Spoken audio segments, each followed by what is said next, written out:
I met a gypsy.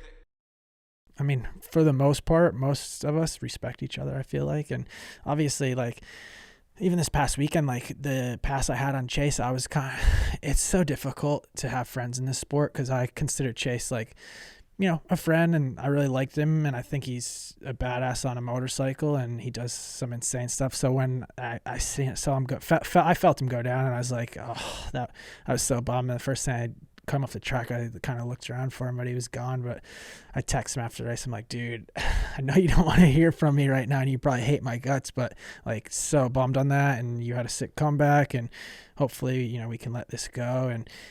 And he's young, and he was like 100%, man, like, yeah, I don't want to carry on with this. I just want to move past it. And like, yeah, I was bummed, but it's racing and it is what it is. I was like, I respect that so much, and even respect him more as a rider. So it was cool. Yeah. I mean, it's just such a hard one. Like you want to, I mean, the fans definitely want to see like exciting racing. And then there's stuff where it's like, it's avoidable.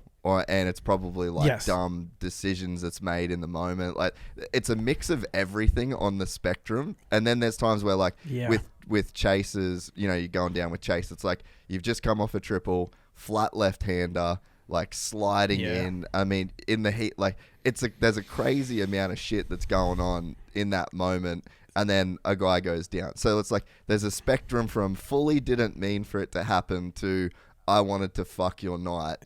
And it looks the same to the end user. 100%. On TV, you just you don't know which one of those motivations it was.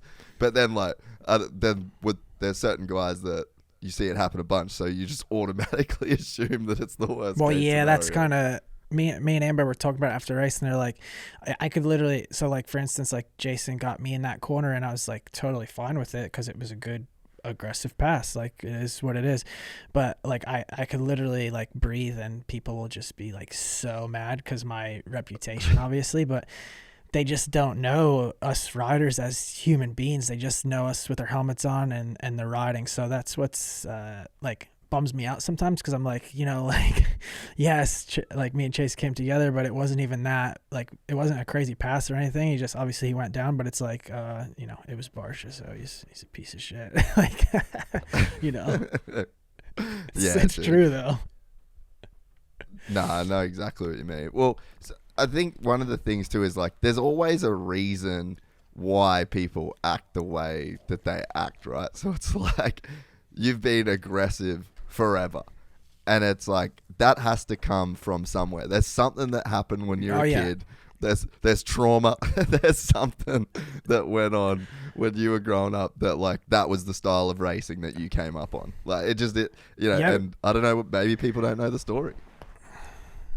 Yeah, the story is I went to MTF, and I don't know how old was I was probably like 11, 12 years old, and I was the youngest kid there at the time. And I went, had a buddy of ours, Pablo. He was from New York City. He did like fitness classes, and he actually ended up training Stuart James for a couple of years, and like a great friend of mine. He lives in Singapore now, but anyways, he paid for me a week to go to MTF, and Colleen was stoked on me, I guess, and like liked my style and my riding, and she got me hooked up with the Red Bull, and I stayed there for like ever, pretty much until I went pro. And I was just a young kid, and going up against these big bikes on like ragged out, I had the most ragged out equipment, and I just would send it. And I don't know, the aggressive thing came from just having to fight every day. I rode every day there, and I was just in a dog fight always. And I don't know, that's like was the style and the mentality. Even like I know Verb has some videos from back in the day, me there like fighting with the big bikes, and like it was just always a brawl. And I don't know how I never got my ass kicked there, because I was always just mouthing off and riding hard and yeah, I don't know, I was just full send. It was crazy. But yeah, that's definitely where it came from. And Colleen loved it, and like all the trainers there loved it, so I thought that was okay. Like, and yeah, obviously sometimes it's a bit much, and it seems like the last couple of years the sport is changing a little in ways, and they don't really want that anymore. But then you have like Supercross, like we'll put it on the big screen and pump it up, and like they obviously want to make money off it. So it's like, okay, we're gonna fine you. I don't know. I've said so many fines from the AMA. It's jokes, but like it's like they fine you and then they play it on the big screen next weekend. So it's kind of like, what do you guys like? Make your mind up. It's silly. Like even the Jason thing this weekend. Like we don't have to go into it or nothing, but like he did a tweet or something, and they had it on the big screen, but they tell him like, don't do that. It's like, you guys need to make up your mind. Do I think Jason should have tweeted that?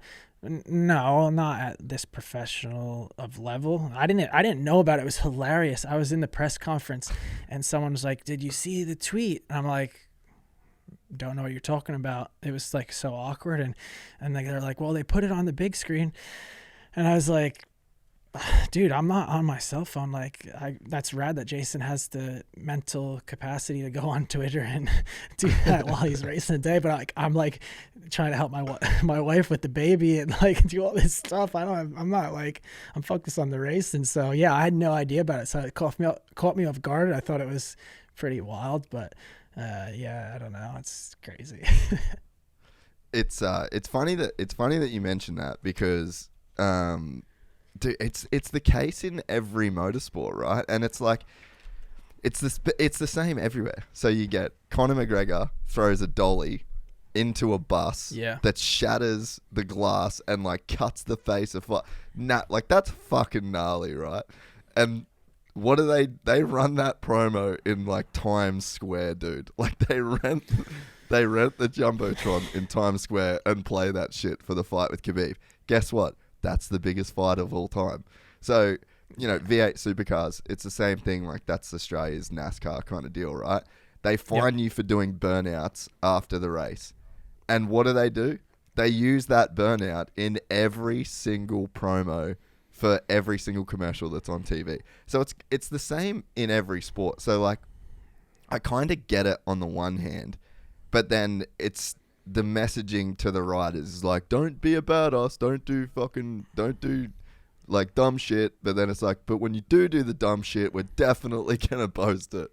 So it's like, but as far as the tweet goes from Jason, it's like, I'm massive fans of both of you guys, and yeah, and I'm kind of here for it because I mean it's engaging.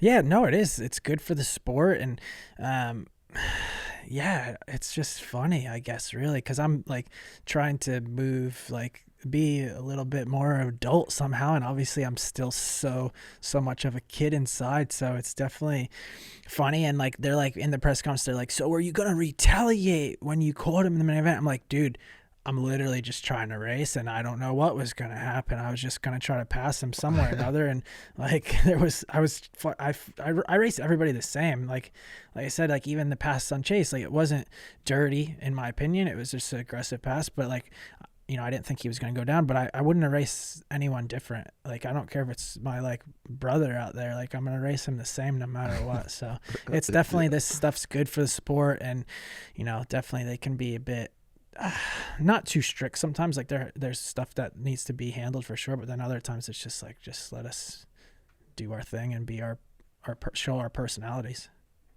Yeah, and I mean, for whatever, like, I mean, for better or worse, like it's a contact sport, you know, and you can see that in the UFC, like as soon as there can be the most technical, like grappling on the fence or on the ground, and if a dude's not gushing blood from his forehead, the crowd's just like, get up, come on. Yeah.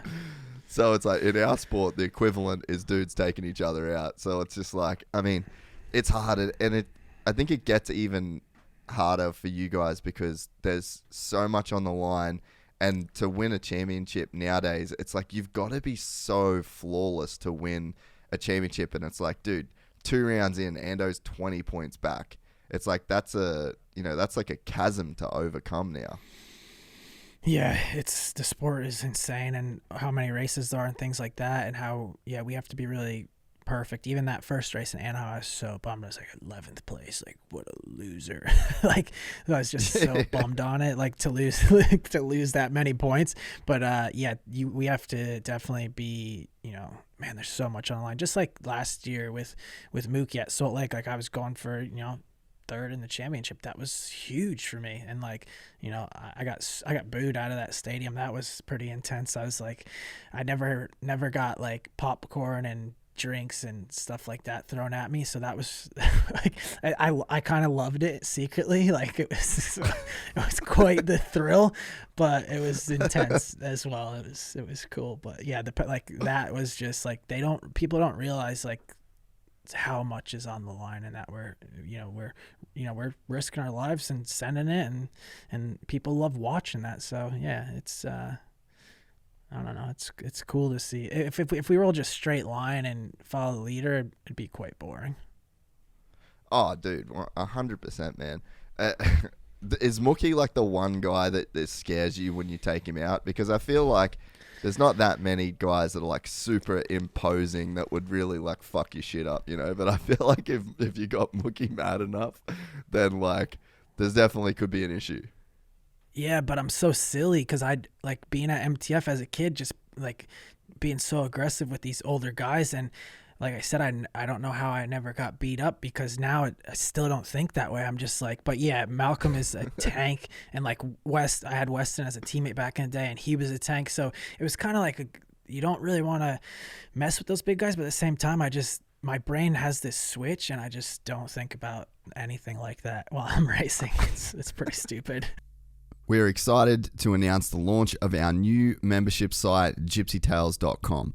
packed with exclusive content and perks that you won't find anywhere else. This is your chance to become a part of the Gypsy Gang. And as a special bonus, if you sign up to an annual membership, you'll be entered into the draw to win our custom-built TC125. Gypsy Gang.